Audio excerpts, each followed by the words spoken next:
DCMikeTV.com. Right here with Patrick Rivera, 1-1 knockout. Patrick, how you doing? Good. How are you? I'm good. Now you fought last month on August 19th. You got a spectacular, what was that, 4th round TKO? Yeah, 4th round TKO. Yeah, that was big. Now, how soon can we see you back in the ring? I'm supposed to be scheduled to fight November 5th. I'm on the card, just don't have an opponent yet, so we're just waiting on that. And I think they just put the poster out today. I'll be fighting with Hillcrest Justin Hurst, so it should be good. Two people from Hillcrest on the card, so I'm excited about that. Okay, who's promoting it? King's Promotion. Okay. Yeah. So will it be in DC? I'm not sure where's. I think they said some might be at Rosecroft. Okay. So, yeah, I'm not sure. I haven't looked at the details yet. Yeah. Now, do you like a big gap like that? Even though you fought in August, you fighting again in November, or would you like to fight every month? Oh yeah. I mean, honestly, I'd like to fight every weekend. But you got to train for your fights. You got to take into account of dieting, resting. Resting is a really important part. You put all that abuse on your body. You fight every weekend, you're gonna have a 2-year career. You know what I'm saying? You take those gaps, you have you have that longevity in your career. You have more time to be able to put that abuse on your body. Where if you fight every weekend, it's such a short amount of time. So yes, I would like to, as a fighter, I would like to fight every weekend. Right. But trying to go where I want to go is just not smart to fight every weekend. Right. So what'd you think about Mike Tyson back in the days? He's fighting like every 2 weeks. Yeah, I mean, it's easy when you're knocking people out in the first round to fight. I mean, there's not much you can do, and also he don't have to really cut that much weight. Heavyweight, you can weigh whatever he wants. So when you cutting weight and when you constantly dieting and stuff like that, it tends to take a little bit more of a toll on your body. Where you just walking around at whatever you want to walk around at, and you just go in there, hit the dude with one punch, and he falls down, and you don't really got to do much else. Right. So it's I guess not taking punishment at all and getting guys out of the first round. Yeah. I get it. So, obviously we had a couple big fights that just passed. Did you have a chance to see Canelo Alvarez versus Liam Smith? Yeah, I watched it. I checked it out. What did you think of the knockout? I thought it was good. A nice little setup. Set him up to the head, touched the body, like Mickey Ward type combo. So I liked it. He said somebody hurt his right hand. He fractured his thumb or something. Yeah. So it was nice to see because he knocked out Amir Khan with the right hand. He knocked out Kirkland with the right hand. Like back to back, that overhand right, and then he goes out and crushes someone to the body with the left hand. It just shows that he's got power in both hands and he's got really good boxing ability.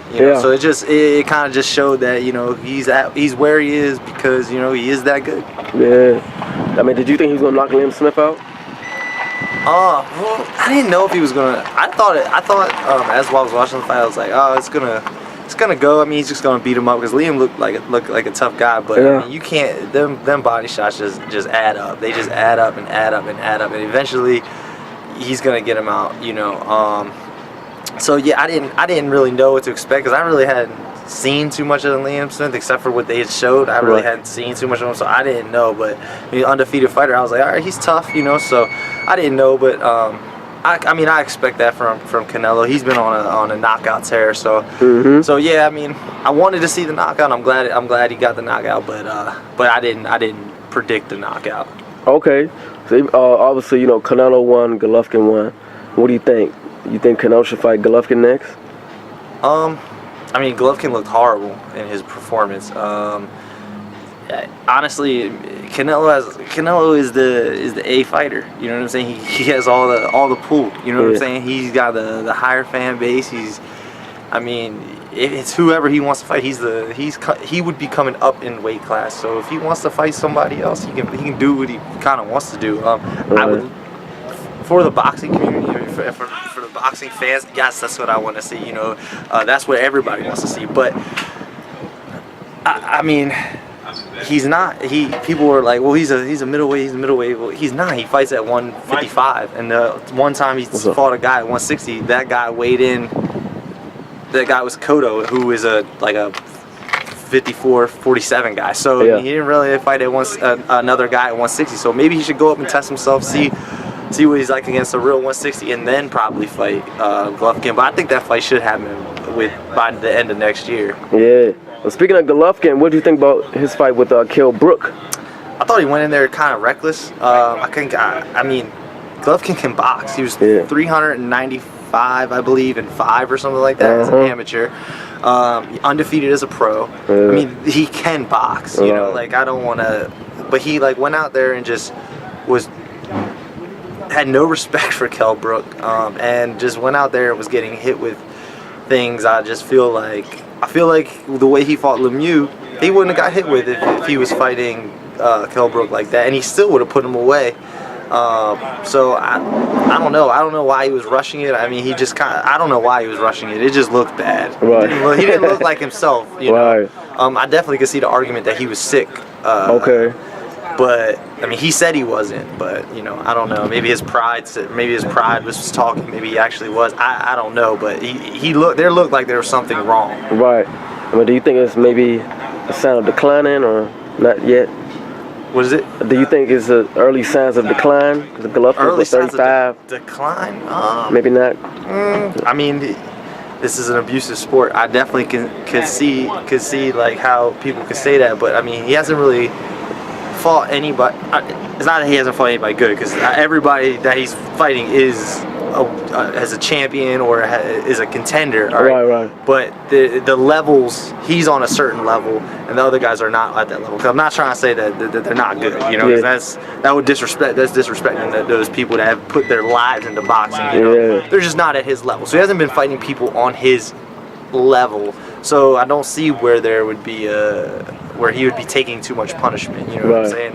There's some instances where he's just letting people hit him, which is retarded. But I mean, how would you let someone hit you? You know, like I mean, I don't know anybody who would just let someone hit. It's crazy. But I don't think he's declining. I just think that maybe he just had an off night. Everybody has an off night, and his off night, he still went out there and knocked somebody out. So that's scary. Yeah. So what do you think he broke? I think he broke his orbital bone with a jab.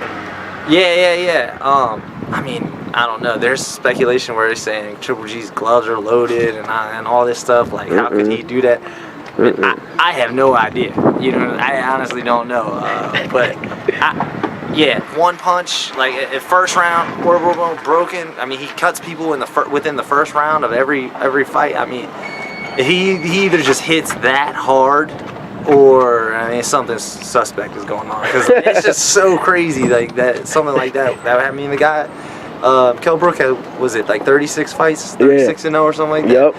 First round goes. I mean, this man has taken punishment before, amateur, pro. You know, been taking punishment before. And just first round, boom.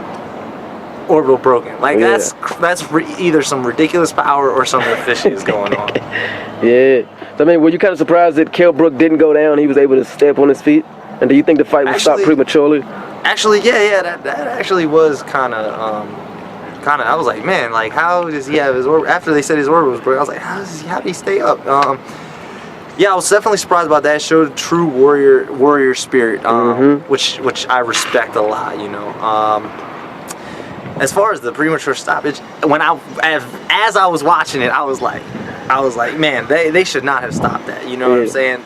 I was like, what the heck? And then once it came out that the orbital was broken, so I was like, okay, that's good, because that can lead to. I mean, boxing is only so long. You know what I'm saying? You only have so many years. Or he has to live the rest of his life. What if he would have permanently damaged his eye, not been able to see, not been able to do other things just because of that? So do I think that his corner? I think his corner has his best interest at heart. And would I ever want that to happen? No, I mean, just take me out on my shield. You know what I'm saying? I mean, my orbital's broken. Hey, it's already broken. You know, whatever. Like that's me. You know what I'm saying? But for him, I mean, he got so much hype from taking that fight and jumping up, and then he got so much like respect. I mean, he is now going into a different. He's probably going to go into. The money that he's going to be making is going up. So there's no reason for him to have permanently damaged his eye to where he couldn't fight again and he couldn't make that money. Because now he's going to be making better money. So, you know. Yep.